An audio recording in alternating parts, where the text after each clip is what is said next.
Welcome to the podcast. Here's a sneak peek of what's coming up in today's episode. Did you used to be crap at sales? I'm going to say I think I still am. Every time I think I've got good, something comes along to make me realise how little I know. So then I learn more and I get better. And then something comes along and makes me realise, I want to be like them. They're amazing. And I think that's one of the ways that I did slowly get better. I genuinely still think I'm not as good as a lot of people. There was a time that I thought I was really good. Okay.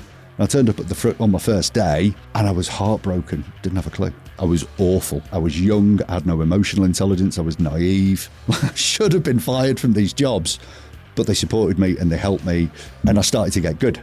Let's grow our people because we are going to get off this hamster wheel of every month, every quarter being a slog. What would you say to an SDR when you're coaching them and you can tell that they've just got it in them, they're exceptional, they're talented, they can do this, but the monotony is killing them? I've worked with a lot of SDRs and one of the first things I ask them is, when have you last had a week off? Same call, day after day, in the same office, on the same phone, and before you know it, you've slipped into that pattern.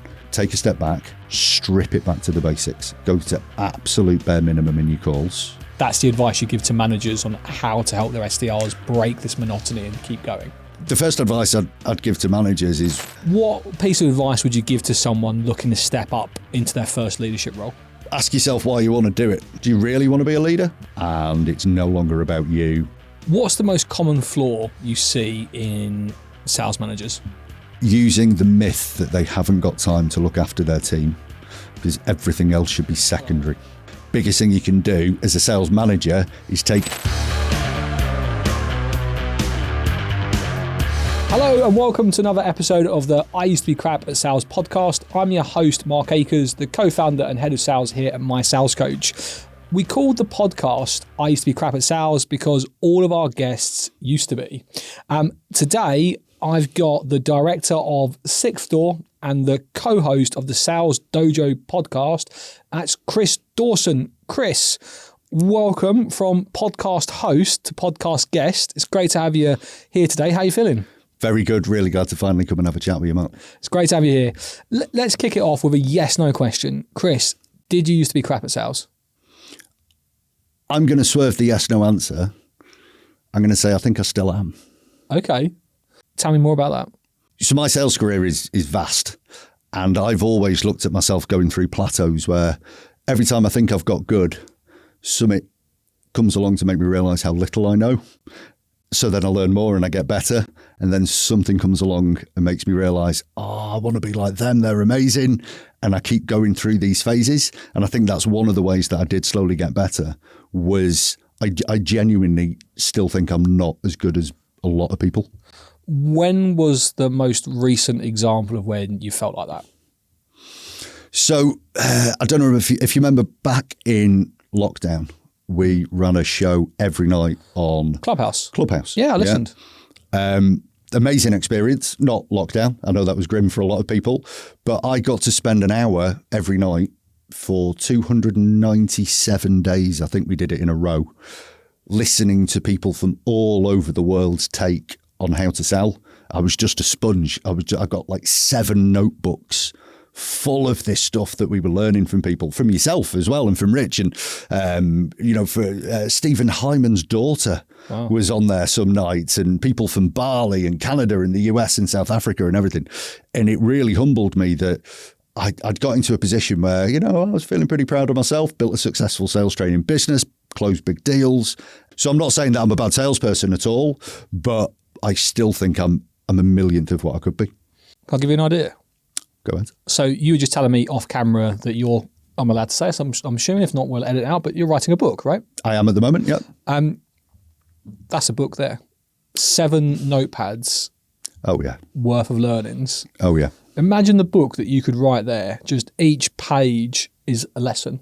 Right. The rooms that we did. So like one night, it's 7 o'clock at night. Everyone's been stuck in their house for weeks. There's people dying all over the world. And there's me and Leon going, hi, everyone. Tonight, we're going to talk about how to get referral business. Yeah. And 150 people from around the world, sales professionals, would come on and give us their ideas on how to do that. And I'd write it all down. I felt like a thief.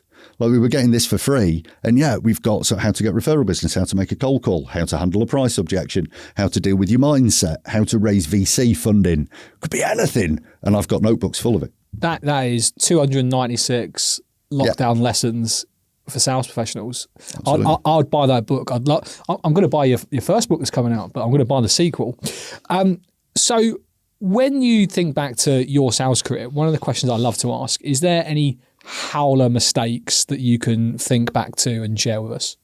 Oh, there's got to be so many, hasn't there? I've high-fived a chief exec, not realising they were the chief exec. And hey, like proper high-five went in. If I go back a long time, start my very earliest sales job, or one of my very earliest sales jobs, I was 17. I was a student. The summer of 96, Britpop's raging, the sun was shining. I was 17. What a time to be alive. All my friends were picking cabbages in fields in the summer holidays to make money, or working in shops, or labouring. And I'm, like a lot of salespeople, inherently quite a lazy guy, Mark. Yeah. I managed to find a job selling oil paintings door to door, like you do. And I went off on summer evenings listening to Pulp and Blur on the way there in a minibus with a bag of oil paintings to a housing estate in Cheshire or somewhere. I'd be given 3 streets to canvas for 3 hours, and we'd knock on the door, maybe go into it later on what we said and how we do it. But I've been in places and got drunk with people. I've been chased by dogs. I've had the police called on me. I've made dreadful mistakes.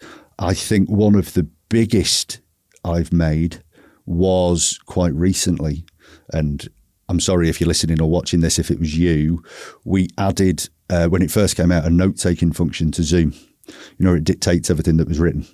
And once the meeting had finished, we said some less than complimentary things about the person on the meeting, which in hindsight we stood up for. They were fairly well deserved, not realising it will automatically email them a full transcription of everything we've just said with your name. So it literally said, Chris, and this is word for word what I said, and it dropped in his emails, and we didn't realise for like 2 hours until we got an email, which was rather harshly written. And I knew what had happened. The second I opened this email, I knew what had happened. So we've turned that note-taking function off straight away. Important lesson for everybody. Technology is listening all the time now. Be dead careful what you've got attached. Yeah, that didn't go very well. That is a hell of a lesson. A heck of a lesson, yeah. So just to be really clear, this is on Zoom. They've got the AI summary. So that AI summary, yeah. Is this a plugin that you use in addition to that, or is this the Zoom AI summary? No, we were using an Otter plugin. So Otter then automatically emails everybody invited to that meeting with the full transcription, whether they were on it at that point or not. Right. And it's literally your name, what you said, somebody else's name, what they said. And I think the email started with, and excuse my language, but word for word, Dear Chris, here's a fucking life hack for you. Turn your transcription service off if you're going to talk smack about people. Oh, have you ever had it where your heart just goes in your stomach? You go cold. So we're like, well, what are we going to do? Like, there's no excuse. You bang to right. It literally says your name. This is what you said. You can't get out of it. So we doubled down. Really? There was no way out of it. There was no excuse. So we doubled down. I just replied and I said, obviously no offence cause. You talk differently in the background, don't you? But we did mean what we said. Would you like some feedback? We just went for it, doubled down on it. There was no other way out of it. Didn't get the deal. No. Didn't get anything further. But yeah, these heart-stopping moments. Wow, what a story. I can't wait to hear off camera exactly what was said, but there we go. Okay, so I was looking at your career, and I feel like we've known each other for years. Yeah. Like, in lockdown, I listened on Clubhouse, and I don't think I ever spoke on it. Maybe I did, but I'm sure we did have a chat now and then, Mark. Yeah, no, maybe we did. But I remember listening, and I feel like I've known each other for ages, but obviously we already met a few times. But I was looking over your background. I see, obviously started in advertising in 1996. Yeah. As you say, a year to be alive. That was a year before I started secondary school. Just not trying to make you feel old. I'm an old fart. That's okay. Then retail sales. Then a couple of years in telesales. Then you moved to IMR as a sales team leader, but still an IC, yet managing a team up to 12 people and promoted. Yeah. Sales training manager in 2007, which is, I think, where you found your calling, so to speak. Yeah. Then a head of sales training at BT for just over 3 years before founding Sixth Door. So I sort of just told it all up. Period of 27.5 years you've been in this. Is it really? Yeah.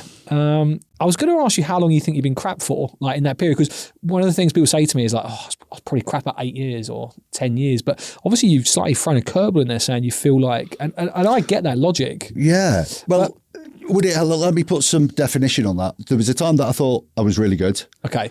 The few instances that stand out to me, Mark. One was I've got no discernible skill. My family laughs that in the apocalypse, when we need people to rebuild civilization, I am going to be useless. Yeah. Unless you want somebody who's great at talking to people and selling. But if we need to build houses and men's stuff, not a chance. So I've always sold. It's the only discernible skill I've got. So when I was younger, sold oil paintings door to door. I paid my way through university selling Pokemon paraphernalia on the street. Like I hawked it on the street. My first trip to Newcastle ever was I made posters of famous footballers on a PC, which in the late 90s, early 2000s clearly weren't very good, had them laminated, and then I'd just stand outside St James's Park at big match days and sell them on the street until we got chased off by other hawkers or the police or whatever. And it was that whole entrepreneurial sell or you don't pay the rent sort of spirit. So when I got my first sales job, I went to it thinking I was a really good salesperson. And this was my first lesson that I wasn't. Market stalls, street corners, door knocking, B2C. I sold fake glasses with a fake nose on. I had a bag of 250 of them, big black glasses with a big nose and a moustache attached. And at University of Central Lancashire, they used to have a thing called the longest day. Last day of term, they'd have it's before 24-hour licensing. They opened at midday, closed at 2 at night, 14 hours of bedlam, drinking parties, bands, all that lot. There was a queue half a mile long to get into this thing. And I just stood at one end of the queue with a pair of glasses with a fake nose and a fake moustache on, with a bag full of them, with a sign round my neck and lots of them, £2. By the time I got to the front of the queue, they'd all gone. I had a load of money in my pocket and I went and enjoyed the longest day. And it was dead easy because by the time I'd sold some of them, everybody would see other people wearing them and it just kind of snowballed. So all I'd ever done was sell. So when I got my first what I'd call professional sales job, which we can go into later, I thought, I'll smash this. It's dead easy. But it was on the phone. Never done that. And I turned up on my first day, full of spunk and ego, like most 18-year-olds are, yeah. And I was heartbroken when I picked up the phone. I just didn't have a clue. I was absolutely and I was for months. I was awful. And I learned this roller coaster really quickly that so many SDRs have of, one, the phone is really hard. Two, how do you control your mindset? How do you cope with rejection? How do you hit a target? All these things. And that was one of those first plateaus of, I'm really good at sales, to, oh no, I don't know anything, do I? And that was kind of that beginning of that journey, to use a phrase, as we go along, to me realising that I'm still not very good. Who helped you turn that around? A number of people along the way and a number of happenstance. It took me quite a time to get my head around the phone in my first phone job. I had a lack of confidence, which had been knocked. I was young. I had no emotional intelligence. I was naive. But I learned it and I started going with it. I had a few people that really supported me. I often call out the MD of the Champion newspaper group, a lady called Betty Drummond, who should have fired me. Should have been fired from these jobs, but they supported me and they helped me and I started to get good. And then I went and I moved on and you're bad again. And it's that step up. So there's been a number of people along the way. There's been myself. There's been a number of books. There's been some points of realisation.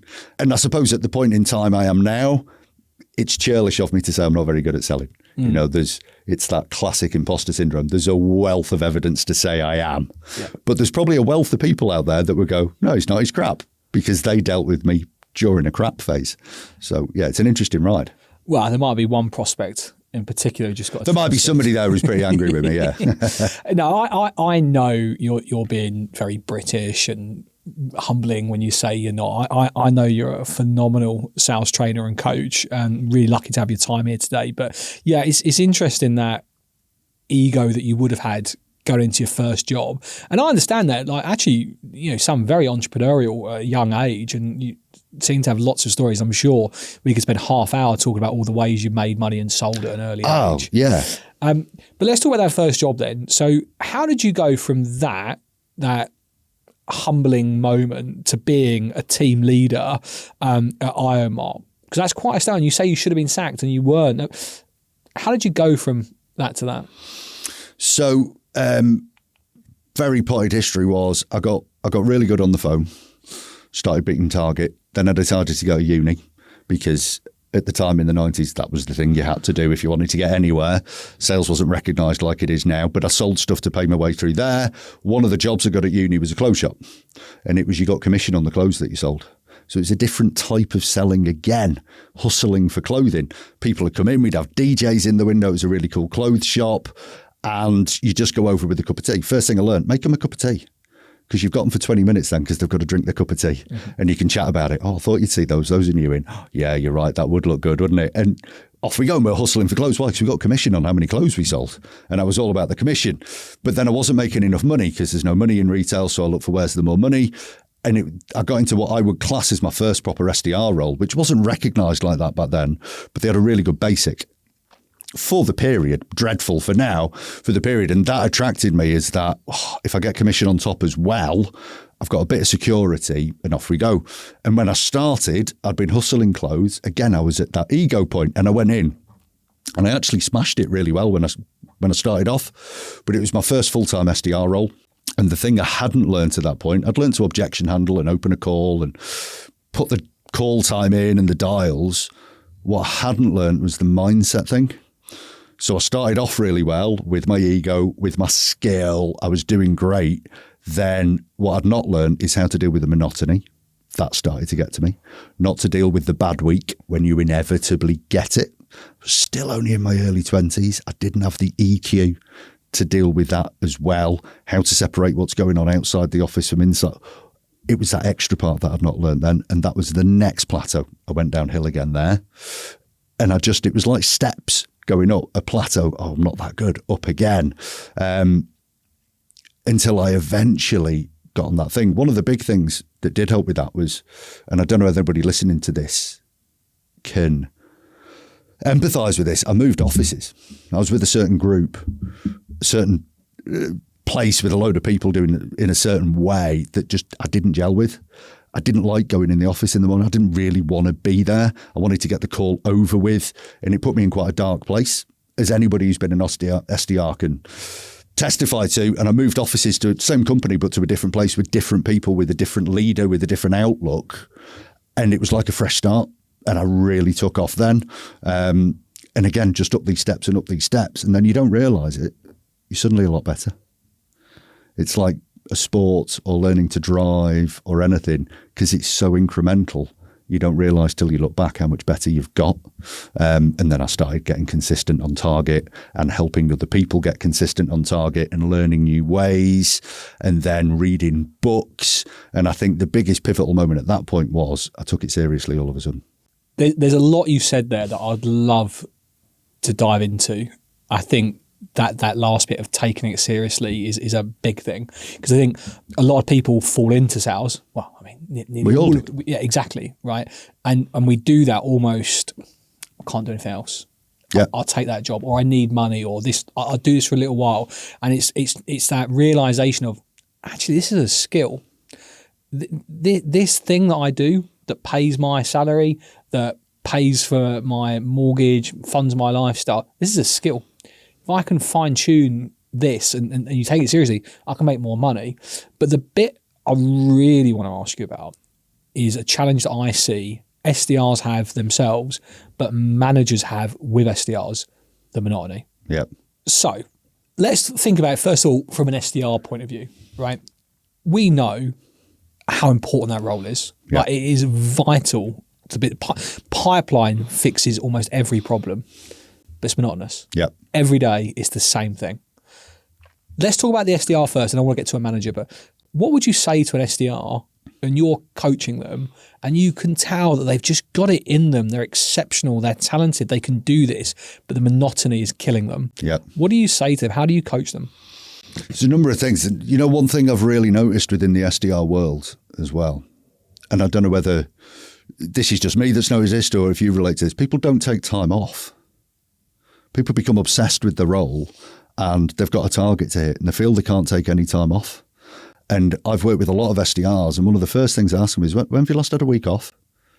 And And quite often I go, well, 8 months ago, I'm like, and it's not about burnout or any of these things, but it's about you just need that reset a little bit. You've got to take that step back. Have you ever seen Dead Poets Society? Robin Williams film. Highly recommend it. So very short gist of it is Robin Williams is a maverick English teacher in a private school in the 50s, and he's trying to get the students out of this normal mindset that they have, this regimented mindset. So he takes them all in the courtyard, say there's 25 students, and he says, right, I want you to all walk around the courtyard in a circle, but do a silly walk. Do whatever you want. You can hop, you can skip, you can jump, you can do strides, you can walk backwards, do whatever you want. All walk in all different ways, going round. And within 3 circuits of the courtyard, they're all walking in absolute unison. They're all marching to a beat together. And this is how an SDR's life can go. Same call, day after day, in the same office, on the same phone. And before you know it, you've slipped into that pattern. You need I know it's the most used phrase now, isn't it, in a different way, but you need a pattern interrupt. That's what pattern interrupt really means. It's interrupting your pattern of what you're doing things in. So take that step back, review your script, listen to your call. What can you throw overboard? We find the monotony tends to lead to overcomplication, to less interest. Take a step back, strip it back to the basics, go to absolute bare minimum in your calls, take a bit of time off. I think that taking a bit of time is interesting. I know. So I think I've managed salespeople for about 8 years. I don't think I've ever sort of been conscious of them taking time. Like, just accept holidays, never declined a holiday as it comes in. But I don't think I've ever thought, when was the last time you had a holiday? I don't think that's ever entered my mind. And that's really eye-opening. Well, you just go online. We live in this hustle culture, don't we? Yeah. There's 10x hustle, time offs for wimps and all this lot. Well, that's changing now, though. It really is, and I'm glad about that. But it is. But you're running at 50%. So first thing I'd look at is, do you take time out? Do you chill out? Because if your brain focuses on one thing for so long, you become blind to that one thing. What you need to do, take that bit of time out, take the step back, review your calls, shake it off, and then simplify everything. Throw everything overboard. Take it back to the bare bones of your job and the bits that are enjoyable, and almost like a fresh start with it. But there is also a shelf life to an SDR. There just is. We know this. There's a shelf life within a company to an SDR. What do you think a shelf life is? Varies from SDR to SDR. I get that. But it's very rare you see somebody smashing the numbers inside out non-stop for more than 3 years, isn't it, Mark? Mm. And I'm guessing when you speak with managers that have this problem, that's the advice you give to managers on how to help their SDRs break this monotony and keep going. Well, the first advice I'd give to managers is what conversation you've already had with them. And it's amazing how many haven't even had the conversation. Yeah. They've just guessed at what the problem might be. Or they don't see it as burnout. They don't see it as monotony. They see it as, they're lazy. Or I need them to have more passion. And it all comes from somewhere, doesn't it? Nobody, and here's the thing, this is what I do say to managers straight away. Nobody went to get a sales job, went through the interview process, decided to take this challenge on, and on the first day thought, they're making the sandwiches and they're ironing the tie or whatever it is, and they think, you know what, I'm going to go to this sales job, I'm going to be shit. Nobody went into sales with that. Everybody has gone to a sales job thinking, I'm going to earn money, I'm going to be really good, I'm going to get loads of sales, this is going to be great. Nobody intentionally gets a sales job and wants to be shit. Something has happened along the way. Yeah. And that is either they've not been coached, supported, trained, managed, or it's not for them. Yeah. Some people aren't cut out for it. But this has to be recognised and dealt with sooner rather than later. So what are the telltale signs that a manager can look for to proactively spot this before it's too late? Activity level starting to drop. Call length starting to drop was a huge red flag for me. Call volume's gone up, but call length, average call length has got down. That means they're going, next. They've just lost that thing. So the call rate's going up, but their average call length is going down. Yeah. It's amazing. I hate KPIs because people manage with them, which is a dreadful way to manage people. But as a trainer, maths doesn't lie. And you can spot patterns and where people are challenged by that. So if I'm seeing somebody's making 150 dials a day and their average call length is a minute and a half, but they're not brand new, and there's a decline in that, right? They've hit that point where they're just bored. They're going through the motions. They're not engaging. They're not trying. Have they come close to burnout on that, or have they come close to that monotonous cycle? Fascinating. I agree with you on the KPIs, but I can see why, like you say, the maths doesn't lie, and it helps you figure out where to spend your time to dig deeper. You just can't make a decision at that. Don't manage people with KPIs. Yeah.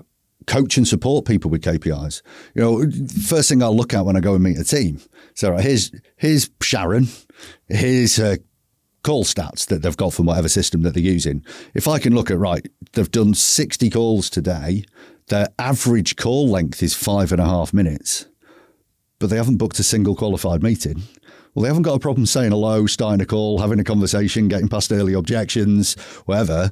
There's something going wrong at the end of those conversations because nothing's coming out of them. I can spot that just from the maths before I've even met Sharon. Or here's Sharon, she's done 180 dials today and her average call length is 28 seconds.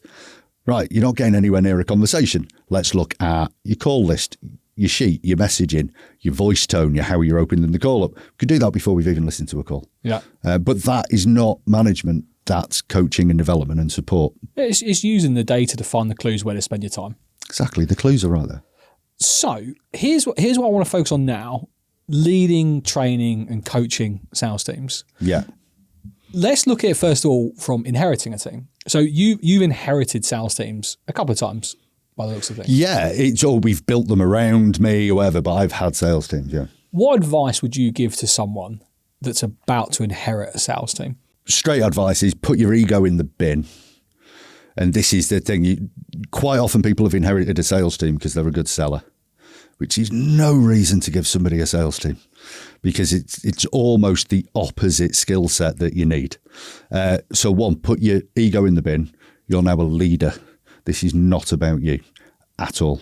Yes, you might have been good, but it doesn't mean you can tell people, well, what I did was if I were you, that's the last thing people want. So one, you've got to put your ego in the bin. It's not about you. Two, you're probably going to make less money than the people sat in front of you. Good. If you're helping them make loads of money, you're being a good leader. Yeah. You'll get your benefit at some point. Next point I'd make, don't do anything when you start. So many people go into a leadership position, they want to put their stamp on it, don't they? This is how I lead. We're going to change this. We're going to do that differently from now on. Stop. Observe. Get to know your team first. What's going right? What's going wrong? Who are the different characters in there? Just take a period of time to observe and reflect. Great advice. Give me a mistake you've made when you've started managing a sales team that you've inherited. Oh, you know what? Really, honestly, I've loved the attention and the title and all the stuff that goes with it. Right. It's ego led, yeah. And I've tried to lead before now by telling people what to do. I've tried to lead by just do it my way. Trust me, I was really good at this. I've led by incentive, ridiculous incentive, which doesn't work. I've led by do this or I'll shout. You know, I've made every embarrassing mistake in the book. Why? Because it's probably how I was led. Right. This is where we see sales leaders come in, is you lead how you were led. And my first, in any way, sales leadership role, I came out of, in hindsight, a very masculine, Wolf of Wall Street style, scream if you want to go faster culture. That was how I was led. You know, I was brought up with buyers are liars, close them or they close you, either way a sale is made. Give us a date, an expiry date. And it was all banging fists on the tables and all this real macho sort of culture. So that's how I led. And I cringe looking back at how I used to act with people. Why? Because it made me feel better about myself. It made me feel important. What a biff. What a dreadful way of looking at things, yeah? When you look at all the best leaders you've had, and this is one of the stories, one of the questions I ask at the beginning of a lot of training when we're talking about sales leadership, isn't name your best leader, name your best manager. Name me your favourite teacher. Everybody's got a favourite teacher, haven't they? Who's your favourite teacher, Mark? Can you remember? So I probably go back to, I think about this person a lot, actually. It's weird you asked that. His name was Mr. Brasted. I think he was in year 4. So long time ago. Yeah. But I remember Mr. Brasted more than most teachers. Primary school teacher, obviously. What is it about Mr. Braceford that stands out to you? I felt like he was a big champion for me. So I was the youngest in the class, July baby, birthday's tomorrow. I was the youngest in the class. I wasn't very bright at that age. Obviously, it's an easy joke to be made about not being that bright now, but we won't go there. I remember there was just certain things I struggled with, like spelling, longer words, reading out loud to the class. But I always felt like he put his arm around me, told me it was going to be okay. Always fed back to my parents that, look, he's struggling with this, but he's trying really hard. I believe in Mark. I remember once in particular, it was a really daunting experience. We had to write an address like you would in a letter. And if you think the way the address, it kind of goes indents and in, right? And he had it on the board and he said, I want everybody to write this address on a sheet of paper, exactly how you see it on the board. And I remember kids didn't do it exactly how it was on the board. They kind of just wrote it straight. So, first name, address, all in a straight line. And he walked around and he just started going, wrong, start again, wrong, start again, wrong, start. And I remember just every time he said wrong, he was coming towards my desk. And I thought, I've not done it perfectly. Mine's not quite indented. And he went over, he went, nice effort, Mark. And I remember thinking, he's let me off there. It was just something in that moment. So yeah, I just felt like he's looked after me there. He helps me out, he supports, encourages me, etc. So yeah, I'd say Mr. Brasted. Well, 2 things here then. One, if Mr. Brasted's still alive. Do you know what? I'd love to find, I just don't know how to spell that last name. I'm still not very good at spelling. The thing is, have you gone and told him that? I wouldn't know how to find him. What an amazing thing to hear off somebody. By the way, you made a massive impact on my life. Yeah. Let's do that. The second thing is, he championed you. Yeah. He gave you great feedback and he lit up the room for you one day. Yeah. Well, isn't that what a great leader does? Yeah. So when people are looking at wanting to be a sales leader especially, very simplest exercises. Who's your favourite teacher? Why? Yeah. Do that. Because they're the earliest leaders in our life. They form a lot of ideas about great leadership without us realising it. Whereas we think of sales leadership as get sales results, get the numbers in, KPIs, reports. It's not at all. It's you are there to help those people in front of you be the best that they can be at their job. Yeah. It's all about them. When I look back to my earliest days of sales leadership and team leadership and everything, it was all about me. And I absolutely cringe. I remember one day printing out the day before's call times and sellotaping them to the walls of the office to name and shame people. Right. What a dick. Right. But you were given a senior leadership job with 0 training, 0 accountability, 0 coaching. You were good at doing that, do this. Of course it falls apart. I talk about this all the time. Like that, you're great at sales, you get promoted, but you don't get the support in being a great leader. So it is that, do what I did, because that's what you know. How did you make that switch from being, your own words, bit of a dick here and there, making those mistakes, to getting it right? How did you make that switch? You know what? There's a time that really stands out in my mind. I took, at the time I was head of sales training for, when I say BT, it's a part of BT. BT's a massive beast, yeah? So it was web clicks, advertising, online advertising, SEO, all that side of thing, B2B. And I took some of the sales team to an external trainer that the bigwigs had brought in, who were going to teach us how to coach. And it was just a dreadful day. So I was in there with this team of people. This girl came in, very pleasant, but a thing that stand out to you is mad, innit? She had no shoes and socks on. And she sat there with smelly feet in this room. And I could see my team were going, what's going on? So she's lost the room already. Then she spent the first half hour just talking about herself and her Ibiza holiday. And then she'd get really condescending. And everything my team would bring up about how we do a sales approach or how we do whatever. She, oh, no, you don't do that. And she was losing the team really badly.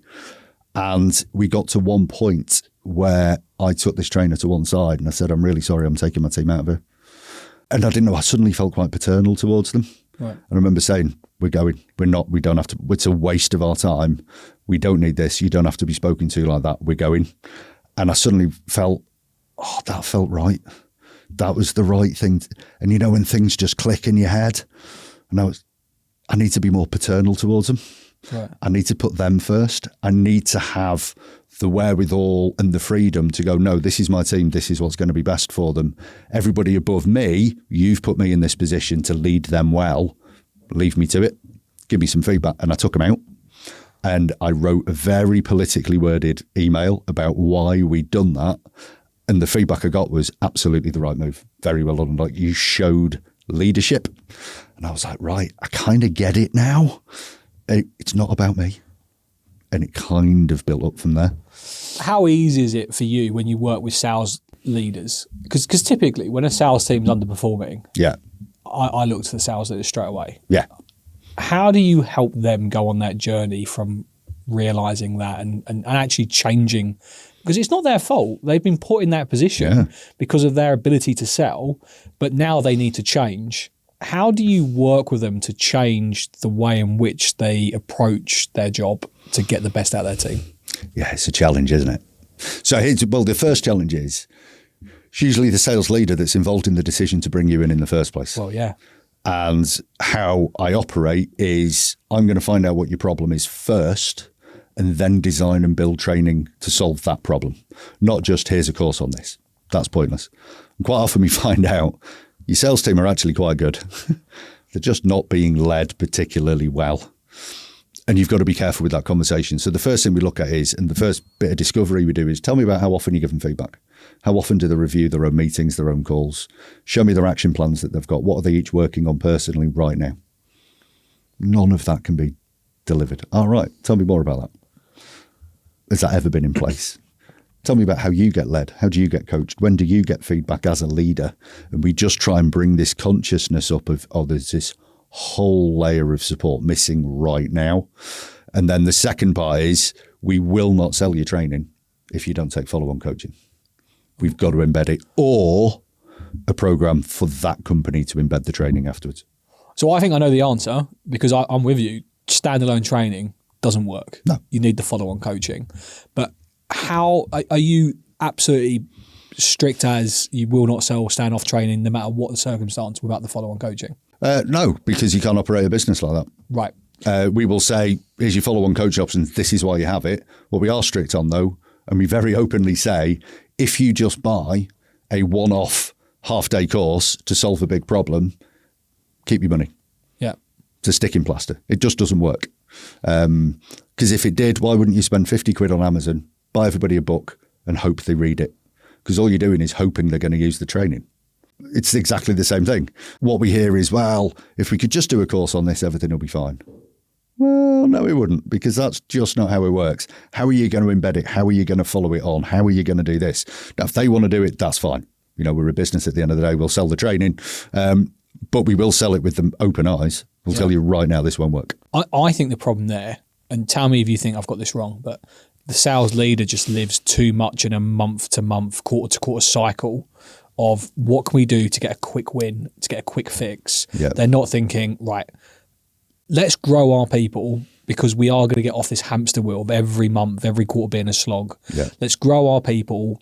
It might not have a massive impact immediately, but it will change the game 6-12 months time. But that's just too far away. And we live to this target on a monthly, quarterly basis, and they go for the quick fixes.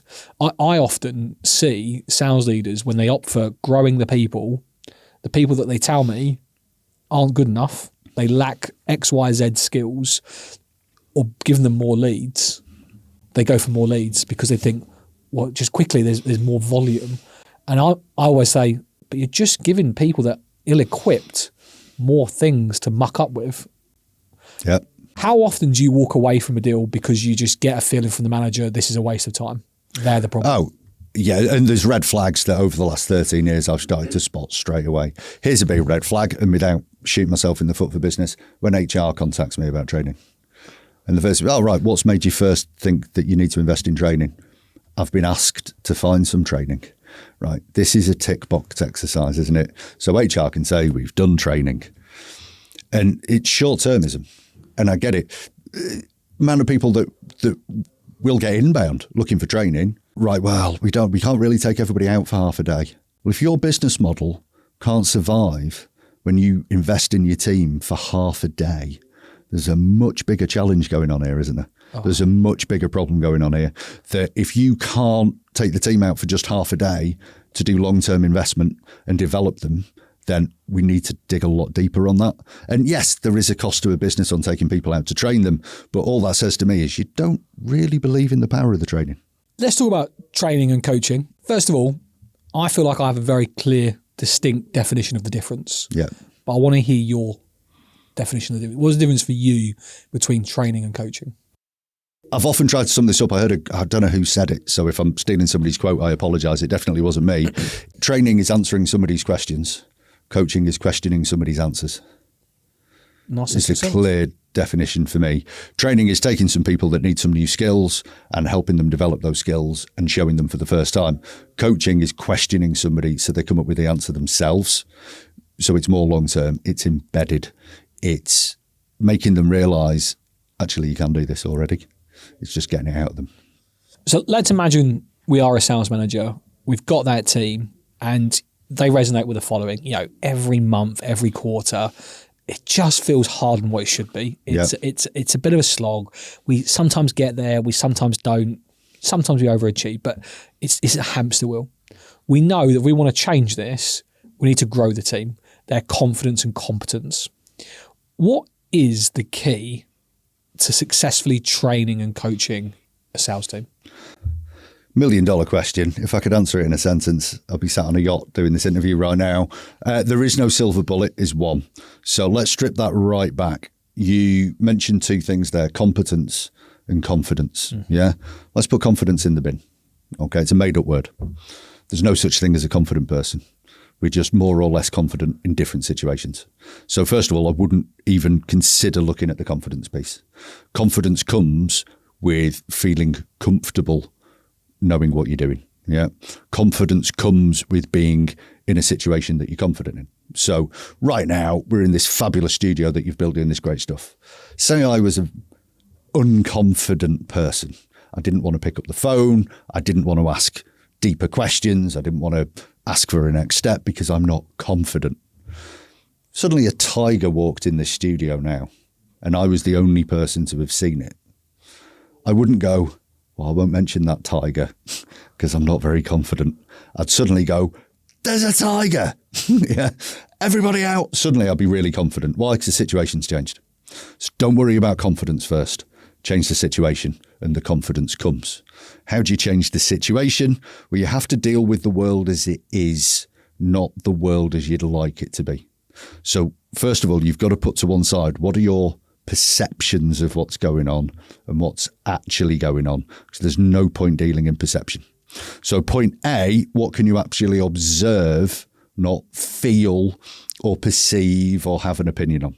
And that means one, record.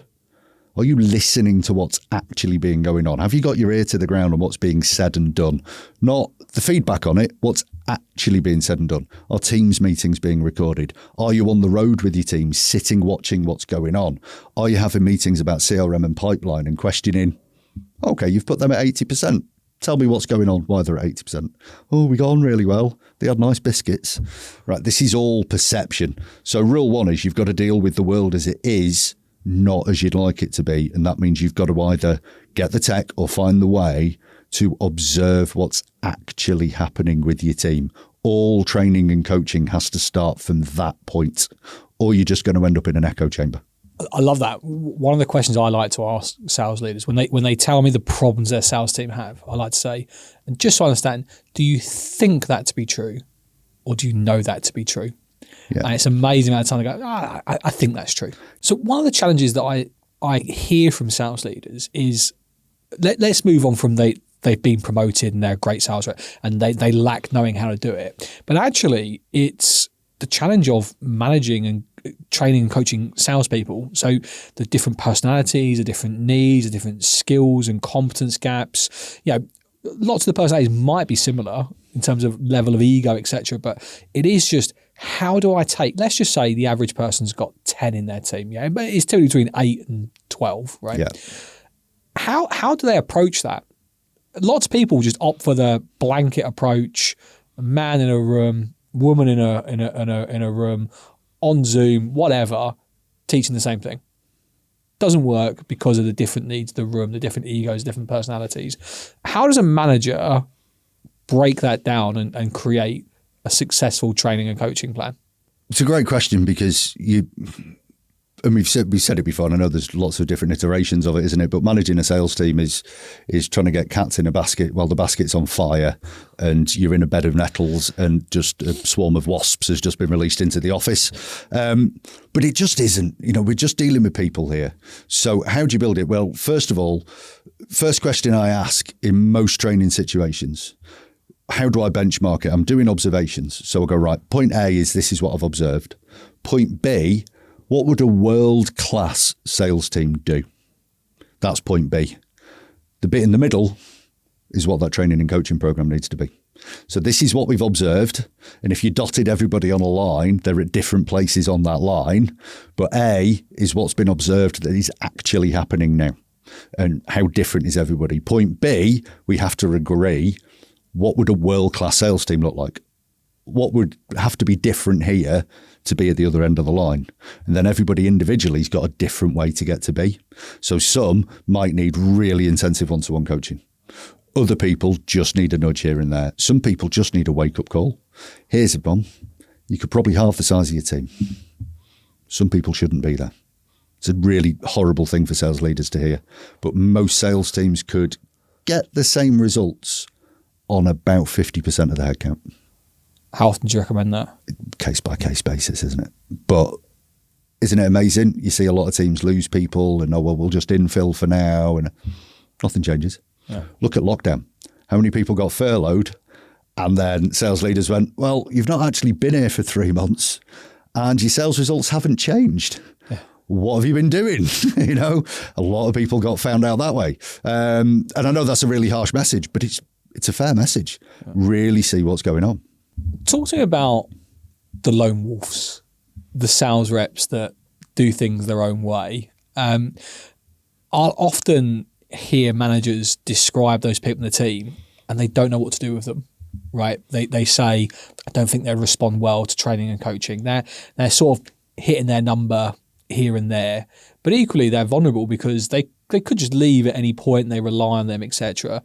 What would you say to a manager, how to get the best out of that person and train and coach them and work with them? Lone wolves, I love lone wolves. I love seeing what makes them tick. It's usually a defense mechanism that's making a lone wolf tick. They're terrified of being found out, or they've put this ego up as a helmet against what could come in. They could find out that they're not very good. You have some lone wolves, and we all know these people. You never see them. You never hear them on the phone. You never know whether they're out a meeting on Zoom or whatever. They're just, what are you doing? Why don't we fire this person? Every month they hit quota. They always bring, and we don't know how they do it because some people just fly under the radar. How do you deal with these people? Well, one, realise that, and this is where you've got to coach everybody in a team, is sometimes your lone wolves or your big hitters or your people that are fine or whatever, you scratch a millimetre beneath the surface, they're an absolute mess. Quite often, I'm sure in my sales coach, you get this, is, we just want to focus the coaching on these people. These people are doing fine. So what would be the expense to the business if you lost the people that are doing fine? Oh, well, actually, one of them brings in 30% of the year's revenue. Right, well, let's start with them.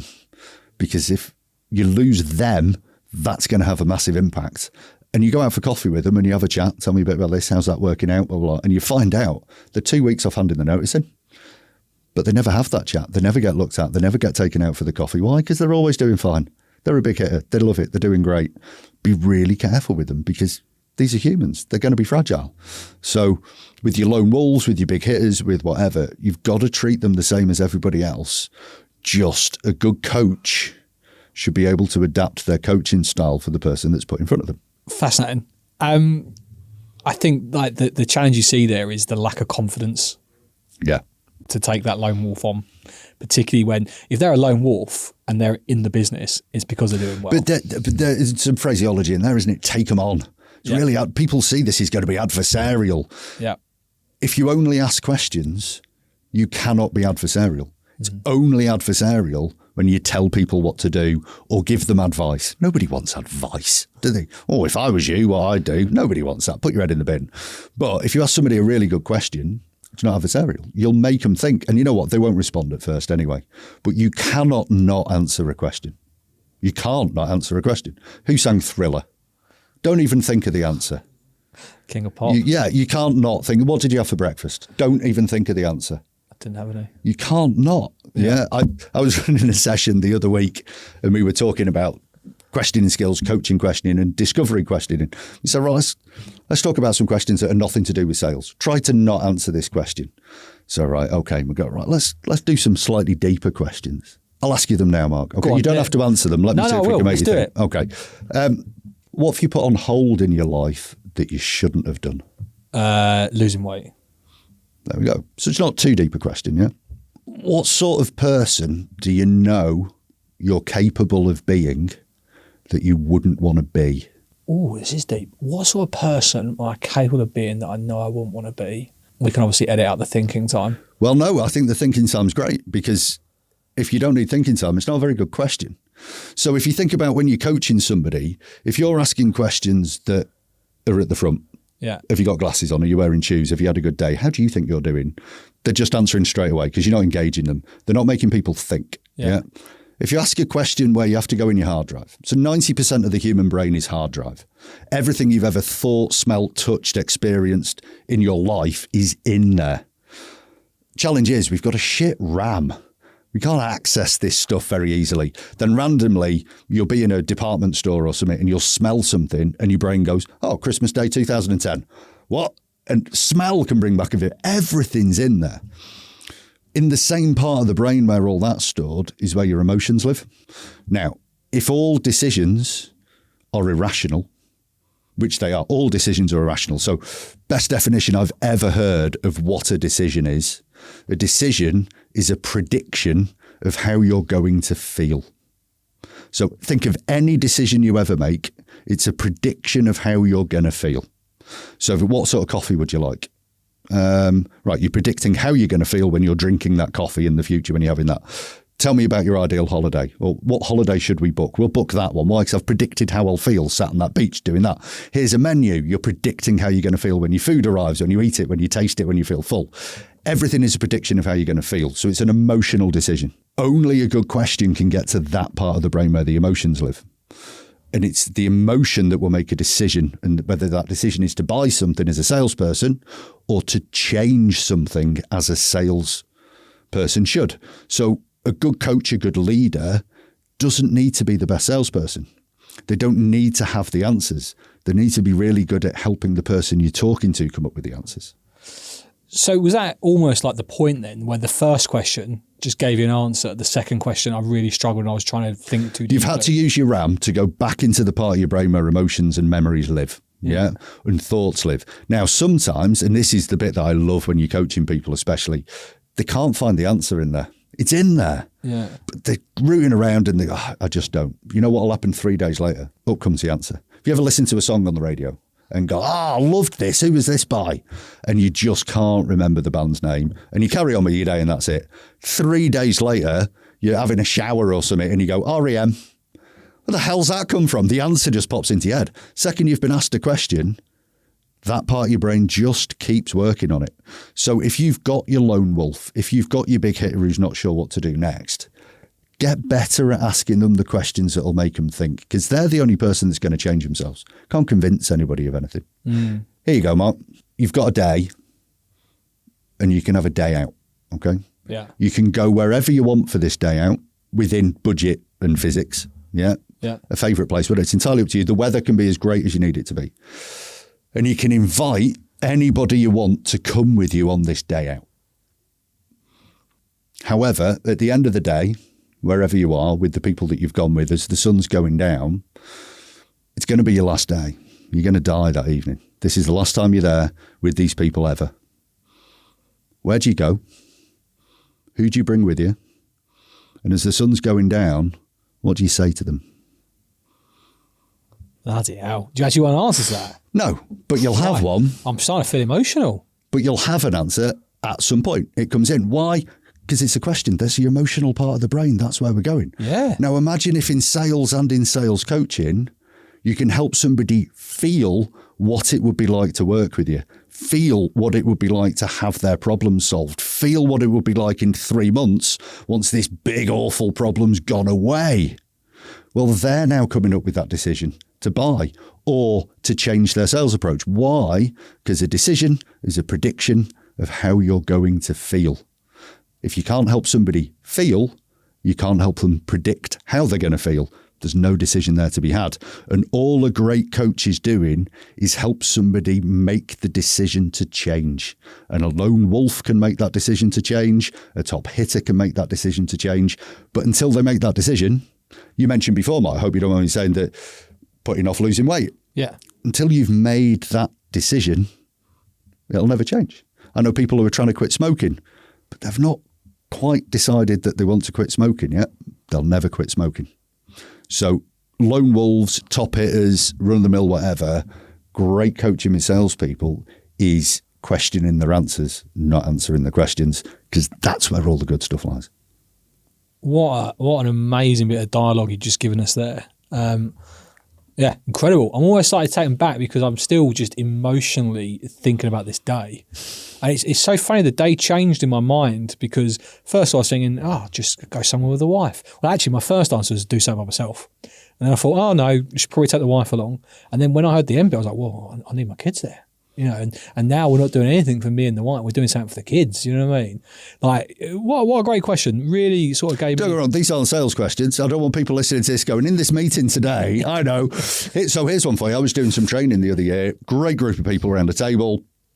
We were just talking language skills, and everything about sales is the use of language. Self-development is the use of language. Getting success is just the use of language. Selling anything is use of language. Customer service is the use of language. And there was a fabulous girl in this training. She was really into it. You know, she was like really soaking it all up and asking questions. Really, really liked this girl. And we did this questioning stuff around the table. And I asked this girl, she was only in her early 20s, and I eyeballed her. I just said, what have you put on hold in your life that you just shouldn't have done? And it took her about 3 seconds. This is no word of a lie. She burst into tears and ran out the room. And I was like, oh, I've broken one of your team. I'm sorry. And she went out, she quit. She actually quit her job. And I was like, I'm not being funny. That is an extreme reaction. Like, I've never seen that before. So it turns out when we dug down a little bit, she'd been in a relationship with a few years with a guy. And when she met him, she was about to go and be a dancer. And she put it all on hold for this relationship. And like 4 days before she happened to be asked that question by me, this guy had finished with her and left. So where I'd asked what is a back of brain, deep emotional question, the answer wasn't back there. It was right here. It was right at the front. Now, if you ever get asked a deep, make you think question and you can answer it like that, you should probably do something about that. Yeah. If it's that forefront of your memory, you know, these really common questions like, what would you regret most in life if you never did anything about it? If you can just go, I've just got to do this really quickly. If it's that near the surface, go and do something about it. That's clearly really important to you. So yeah, learn really, really cool questions. Let's start to wrap the conversation, Chris, because I feel like I could spend another couple of hours with you, and we will. We just won't record and edit. And we'll just go to the pub and do it. What's the most common flaw you see in sales managers? Using the myth that they haven't got time to look after their team because everything else should be secondary. What's the one thing you've seen sales professionals add to their game that takes them to the next level? Tech that helps them get rid of admin. Got an example for us? A lot of companies now using some advanced AI tools. We've been speaking to companies about it to do so many layers of your sales admin and so much of your CRM addition that they're spending more time having conversations. Everything that isn't having a conversation isn't a sales activity. I mean, we know these stats have come out. What is it from SalesLoft? 32% of a salesperson's time is actually spent selling. Yeah. Well, like if you're a race driver, I want you racing the car. If you're a mechanic, I want you in my engine doing stuff. If you're my salesperson, I want you having a conversation. Biggest thing you can do as a sales manager is take everything off your sales team that isn't sales activity. When you said tech, I was expecting you to say otter. What piece of advice would you give to someone looking to step up into their first leadership role? Ask yourself why you want to do it. Do you really want to be a leader? What's your motive? Is it because you see it as you get the glory and the honor because I'm now a leader? It's a dreadful reason to do it. You're probably going to take a pay cut and it's no longer about you. Just really look into it first because it can be a poison chalice. And then last question, this is specifically for you. Okay. I've been told that you love LinkedIn posts about bringing the value, leading with value. Tell us about that. Okay, so I think what you're getting at as a whole is there's a lot of buzzword bingo suddenly on LinkedIn, isn't there? And we found this out when we did Clubhouse. If in doubt, just say value. And it sounds like I've got an answer to this. Yeah. And I think we really need to stop this crap. Yeah. We need to drill down on value, lead with value, increase the value, just bring value. And when you go, give me an example of what you mean, it's just buzzword bingo. They can't. Yeah. And I kind of get where it's coming from, but let's just fancy talk doesn't, what's other buzzword bingo that's been happening recently? Value's a massive player for me at the moment, and I pull people on it straight away. Give me an example. Exactly what do you mean? And most people can't because they've just heard somebody else say it. There's a phrase at the moment for when you're going in as a sales director, but you're not really there. You're like parachuted in. Well, parachuted in is another one. Fractional. Suddenly, everything's fractional, and it's just trends, isn't it? And I'm all right with that, but I'm a bit of a curmudgeon old git now. Chris, genuinely really, really enjoy this episode. There's been moments where you've shared insightful stories, funny stories. There's moments where you've really made me think and feel a little bit emotional with some of the questions you've asked me. Like you've taken me back to when I was in school, absolutely terrified of Mr. Braced walking around the classroom. You made me think about how to spend my last day on earth. There's so much more I know we could get from our time together, but let's bring it to a close. We can always do another episode. How can people find more of you and your stuff? I'm all over LinkedIn. You can't miss me on there. Look for Chris Dawson on LinkedIn.